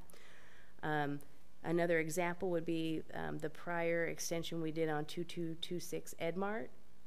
Mr. Paddock, he was advising that he had the 2 lots. We approved an extension on his lot split, and he was going to be doing the infrastructure, and he was going to put the infrastructure in, I think, for both at the same time, and then build one lot 1 year, one lot another year. And so it worked out that the way he was discussing going about constructing those lots wouldn't have made him subject to have to fill out a subdivision improvement agreement. So we did, if necessary or as needed, as required by the city engineer. So our city engineer, of course, in review of the final map, isn't going to let that final map be filed until we know for sure what's going to be happening, and that'll be written into the final map and then filed. Thank you. No problem. So really, our job tonight is just to open a public hearing and possibly extend the original approval with the conditions that we previously noted in 2017. Yes. Okay, but you didn't read all those conditions, so. Oh, do you want me to go through them again? Well, I think it'd benefit. And Sure, no, that's not a problem. It would strike the mememories of this commission here. They Yeah. have some really good ideas. I remember Commissioner Willis saying, I think that's a redwood garage. She wanted to save the wood. Good, I remember that. I do remember that. So the general conditions, items 1 through 8, 9, 10, 11, 12, 13, 14, 15. These are all standard that follow every project. So we get into, let's see, 16 is on the building permit. So we did add language in there, updating that language. As you all are aware, we do have a growth management ordinance that does not allow more than one parcel built by the same person in 1 year. So it sounds like he would probably be building one house 1 year and then move into the next one if he happens to need to pull an additional permit. And if he's building just the one house, he can build it without having to go through the allocation process. If he does want to pull for the 2, he'd have to apply into our allocation and get approval from the council to move forward with both of them. Subdivision improvement agreement was the item we just discussed, if applicable. So there was a inclusionary and housing agreement item in here. The city council in 2017 did take this specific property and exempt it from paying any inclusionary housing in lieu fees for the 2 units. And then after that, they did update the municipal code to not apply inclusionary housing requirements to lots that are 4 or fewer. So they wouldn't have to pay that or at all. So then number 20 discusses the construction of the new garage and driveway. The existing garage for parcel 1 crosses the property line with parcel 3 and is required to be demolished. This is reflected in the original tentative parcel map. 2 covered parking spaces are required per single family dwelling unit. Thus, a new garage and driveway must be constructed on parcel 1 for the existing residential building. If a detached garage in excess of 450 square feet is proposed, it must be reviewed and approved by the Planning Commission. If the proposed garage is attached to the house or detached but less than 450 square feet, staff can administratively review the application and approve it. The garage and driveway must meet the requirements of our parking ordinance as well as accessory buildings ordinance. New garage and driveway must pass final building permit inspection before the filing of the final map unless otherwise approved by the city. We do have some grading items in there. These are all items that were not updated, so they are original from the original approval. The only other item, or the only item out of there that I believe was discussed was that 10 by 10 snipe. And then, It's on Nine- 30. On street. oh, it's under streets. We'll get to that. Never mind. I was assuming it was under grading. So the mapping, of course, has to be completed in accordance with the subdivision map act. And there's the snipe is under maps, actually. Number 33. 33. Oh, okay, there we go. And then there was clarification on what a 10-foot by 10-foot snipe would be, and it was identified in the minutes that the snipe explained it has to do something with ADA accessible ramp that will be put in at the corner of the lot. So that is for ADA compliance. Under streets, all of these items were original. The 4.5-foot concrete sidewalk would be placed along the street frontage of the entire project, fronting both First Street and Irwin Street. All overhead utilities would be placed underground and in easements or right-of-ways as required by utility companies or as otherwise approved by the city engineer. Water, each lot shall have a separate water service and meter capable of servicing the new residents for domestic service and fire sprinklers. The existing residence is required to abandon its private well and connect to the city's water system. Under sewer, everything must be designed in accordance with the city's standards and the sewer master plan, and each lot shall have a separate sanitary sewer service, including a clean out at the property line. For storm drainage, must be designed and constructed in accordance with the city's regulations. Must also comply with our post-construction standards and MS4 stormwater discharge permit requirements, and storm drainage fees shall be due at the time of filing a final map and execution of a subdivision improvement agreement, and that should be if required, if the subdivision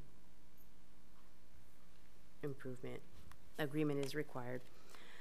And then for landscaping, we do require a landscaping plan be submitted and approved by the city, conforming to our landscape ordinance, stormwater runoff reduction ordinance, and meet all the MOILO standards as set by the state of California. And if you have any other questions.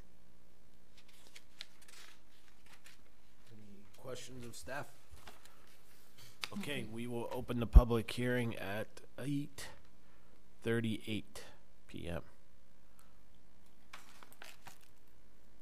Do we have any questions of the applicant? In case you can't tell, he is in the audience. I'm asleep. Don't worry about it.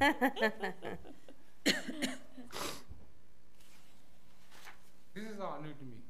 So, like they said, I purchased the property back in November. And when I came to see Leanne about getting some permits for upgrades on the house, and we discussed things, and then I found out that the previous owners had paid for the subdivision, and I figured, well,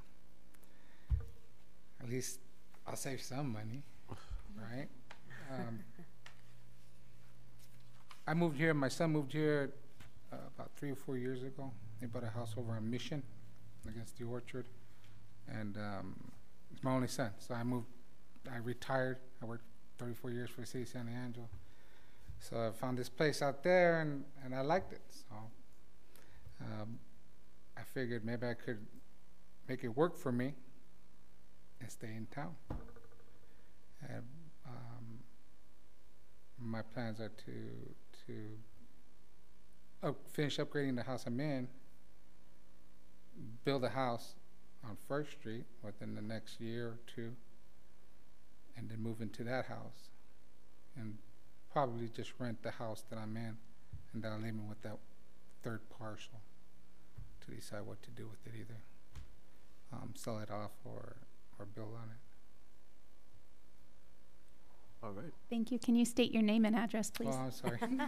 My name's Carlos Farias. I'm at 654 First Street. Thank you. All right. Any questions, commissioners? Are you planning on, I think we heard that you were gonna try to sell that third lot? I haven't decided yet. If I don't have to sell it, I won't sell it. Are you planning on improving on it if you don't sell it? I want to build on it. Okay. I want to build on it. I mean, it's a big lot. I mean, you know, so I was gonna just build something real big on there, but then I decided, maybe I'll just build. After she told me about the lot division, it was kind of a no-brainer. Yeah. So you're in the knock down the weeds business too now. I have to knock down those weeds. We talked about that. I said I checked my mail today, and I got this letter from the city saying that I have to knock down the weeds. I've been looking for a riding mower, and I've looked at down at Ace and stuff, and so they'll be down probably by next week. At least they're green. I don't. Yeah, believe me, my property I had in Newark, it was only 15,000 square feet, but I had an immediate backyard which had a nice lawn and everything. But behind that fence, once the sun comes up, the weeds come up. Unreal. So luckily my brother-in-law stored his skid steer and stuff on because he's in construction on the other side of my fence. That was available to me, but it's kind of far away now. I'm good. Anything else? Just because I used to be involved with the Historical Society and I have been in that house, the lumber yard we have here in town, at one point it was Moorhead Lumber, and that was Moorhead's house. And I think it's in the enclosed patio area there on the west side. I think he put his name in the cement flooring or something like that. I don't know if that's something that was covered up by the previous owner, if it's still there or what, but there's a little bit of historical value to that house. And then the subsequent owner who owned it, her daughter had ponies, and so there were ponies in the area facing Irwin to the north of the house. When you start going through the dirt, you might come across some horseshoes or something.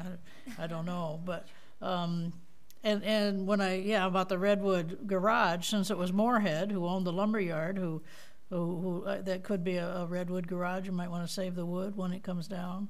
It is a Redwood Garage, Yeah. but there's not one board that doesn't have 10 knots in it. Rats. Every board has knots.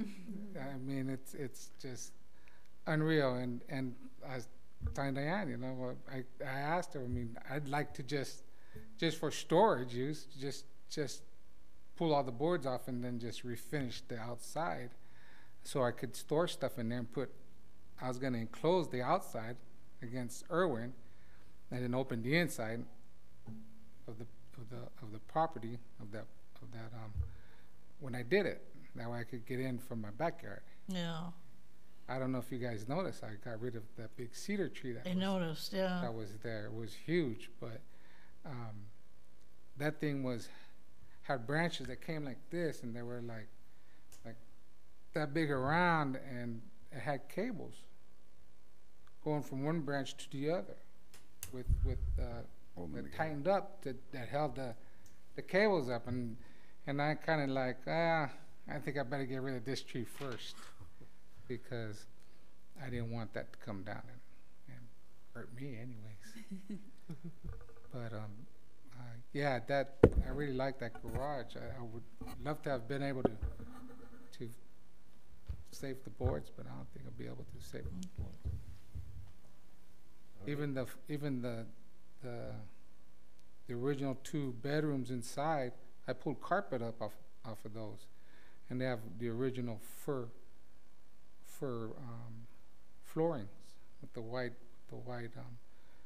boards, and you can look at that flooring. There's not one knot in not any of those boards, and it's a shame because at one point when they added the other 2 back bedrooms, they put that red oak, the hardwood red oak floors down, and everywhere else except for those 2 bedrooms that had the carpet. That's kind of a shame too. Commissioner Castellanos? I have no questions. I mean, this is, get it moving. Okay, I'm good as well. Thank you. Thank you very much. All right, with that, we'll close the public hearing at 8:45. Any further discussion? It's nice to be infilling the property. Eliminate, not quite an eyesore, but something that needed work.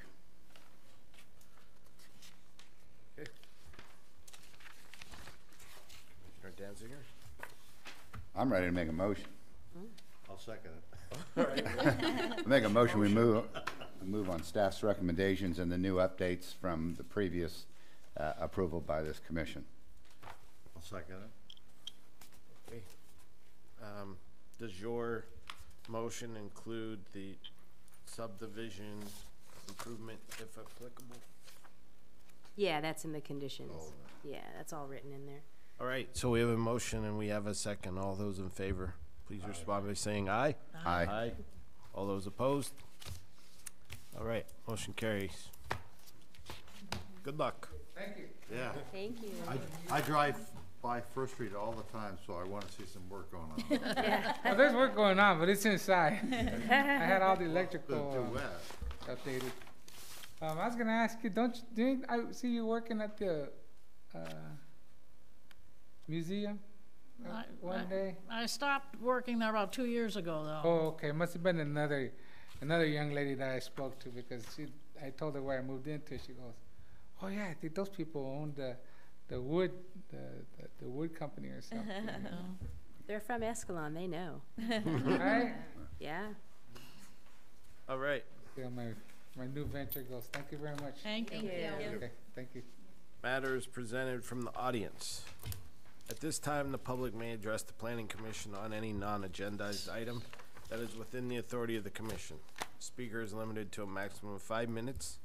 Unused times may not be yielded to another speaker. The determination of whether an item is within the authority of the commission is a discretionary decision made by the commission chair. We just lost our last audience member, so I think we will continue. Staff communications. Thank you. So I did receive an inquiry on the Big Boy building. We have been advised that it is going to be another grocery store that will be moving in there. They currently have one in Linden. They're just very attention to detail, getting their stuff organized, getting their investments in order, that type of thing. So we're just waiting on the application, which we've been waiting for a while. And we're pretty excited to see something go in there, so we keep checking status. We also held our community meeting at the end of February. Really nice turnout. We were all very surprised but ecstatic over it. Went really well. There was definitive answers regarding our growth management ordinance that's currently in effect, which limits the 75 houses per year. It appears that that will not be changing anytime soon. And the current consensus of that meeting at this point in time was no to any dispensaries or commercial marijuana related cannabis activities in town. So we did talk about numerous other things. It was nice to provide some clarification on some items, especially the complaints that some of our citizens or residents have regarding letting multiple Dollar Trees into town and all these pizza parlors and all these Mexican restaurants, where we were able to explain to those that were present, you can't, it's zoned. If it's retail and it fits into that zone, it's allowed. All the Planning Commission really reviews is the site and architecture, the services provided, that type of thing. And so it was nice to provide that clarification to people. So, and three of you were there. If you have any other feedback that you want to provide that I might be missing. I Feel- thought it was, I feel- thought it was a really good opportunity Yeah. for the community to hear what the council had to say, and the council got to hear what the community had. I thought it was a great communication, and frankly, I was absolutely blown away on how many people showed up. We were too. It was a really good show. We almost ran out of chairs, didn't we? Yeah, Well, we did. I mean, there was more chairs in the room, Okay. but we definitely had to keep putting chairs Yeah. out. Yeah. Yeah. It was well, yeah. You know, and, yeah, it was good. Okay. Did you have anything else? I'm trying to think of any other items. I was just going to share that the council approved a special event for Scottish Games. October 12th and 13th are the event days.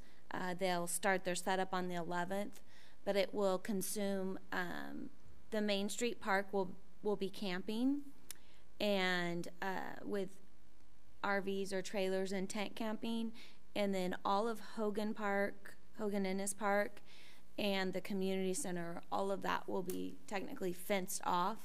There'll just be a few parking spots around the community center for ADA and some VIP parking. Other than that, it's all going to be fenced and have one entrance. It's exciting. It's going to be a big event. They're expecting 3,000 attendees. They have arranged for parking off-site, utilizing the high school's parking lot behind Saron Lutheran Church. They have a 2.5 acre lot that they're going to utilize for parking, and then the corner of Brennan and 120, the northern corner, I guess northeast corner, parking there, and allow some shuttles and stuff to the event. So I think the games go from 9 a.m. to 5 p.m. each day, and several different events there. So have whiskey tasting in the community center.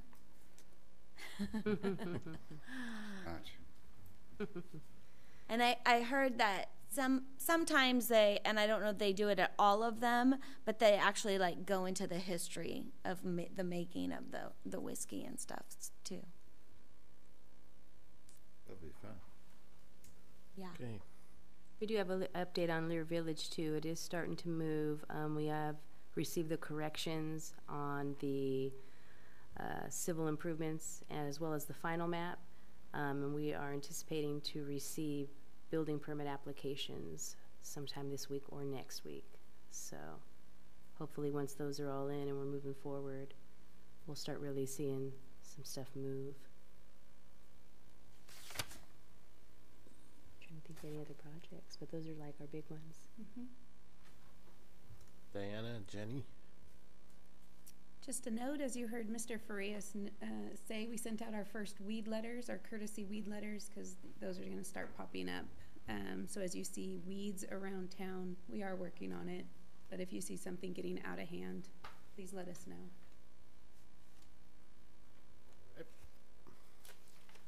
Jenny?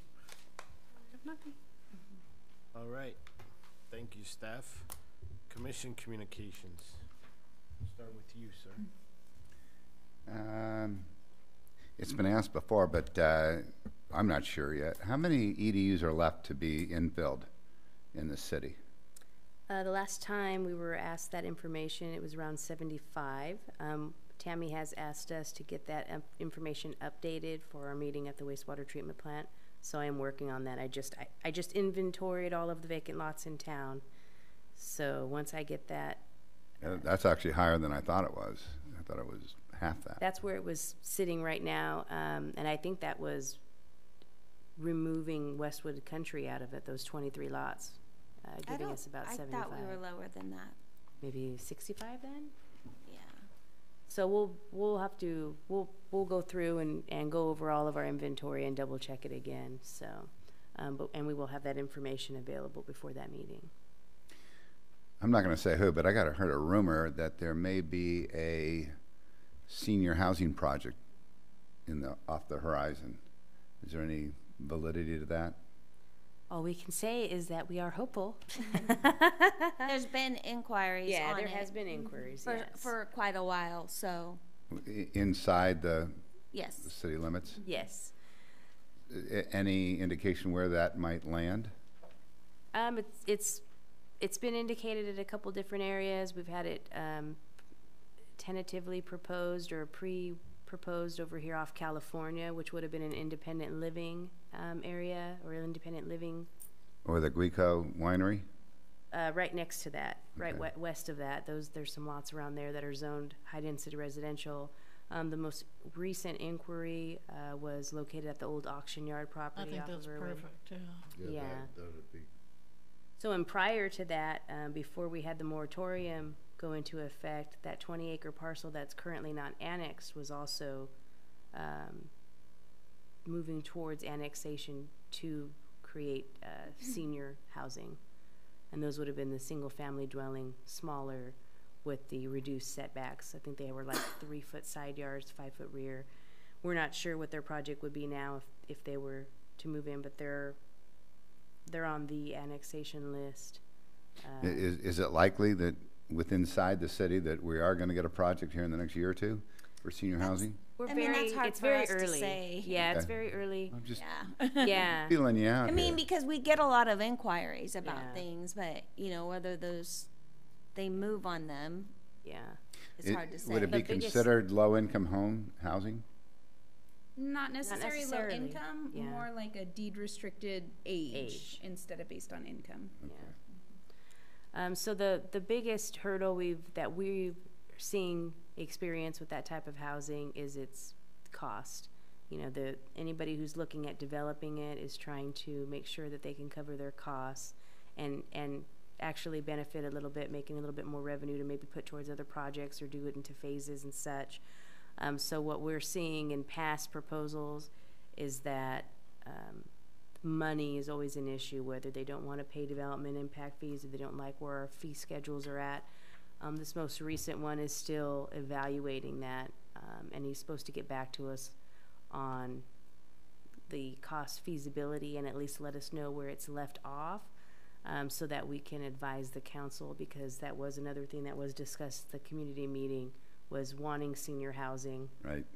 And the council's explanation or reason for wanting that was that if we can get our senior community into senior housing, it opens up some houses in town that other people can move into, lessening in the need to build more housing, at least not as quickly as necessary, which we still have our growth management in effect. So it's not like we're hitting 75 anytime soon. No, I know. here. So It wouldn't be the gentleman that bought the golf course who was interested? no, it is not. Okay. Yeah. The, And unfortunately, anybody else that's been interested in doing stuff like that, they've been purchasing properties, any type of multifamily or senior housing projects that they're wanting to do. They've been purchasing properties right outside city limits, and we just don't have the capability to annex right now. So. Right. Any news about the Valley Inn? They've applied for a permit to do the remodel. They're finished with the demo. They're ready to start building it back up. So as far as any tenancy, we haven't heard anything Okay. about what will be there, who they'll rent to, but the building is going to be moving along. The old Rite Aid is, that was going to be a mini mart and liquor store, and then I think the mini mart was going to go away, or is that still in the game? Or Still in the game. The last we heard, they had to do their ABC noticing, so it's like a 30-day public hearing notice sort of thing. People can comment, and they did receive a comment, and so ABC extended it another 30 days. So they were just kind of going through the process. But as far as we're aware, that's still on. okay. That's it for me. Commissioner Willis? I just see the dentist moved out down by Marval. Do we know anything coming in? Wouldn't necessarily come through. Oh, the I've dentist not heard moved out. anything. We just got confirmation from the dentist that they're going to be closing. They didn't have a doctor to staff it, and so they were looking for another dentist to bring here. I guess it didn't work out, and they let us know, let's just close it. One day I was on the treadmill in the gym and Sounded like they were drilling it through the wall. I thought maybe they were breaking in, but they were removing all the cabinets. Too bad. No, that's all I have. Just curious. Don't have anything. So the only thing I have, apologize, I wasn't at the town hall meeting. I was stuck in a work conference in Sacramento. But back to the item we discussed earlier, the Clare residence.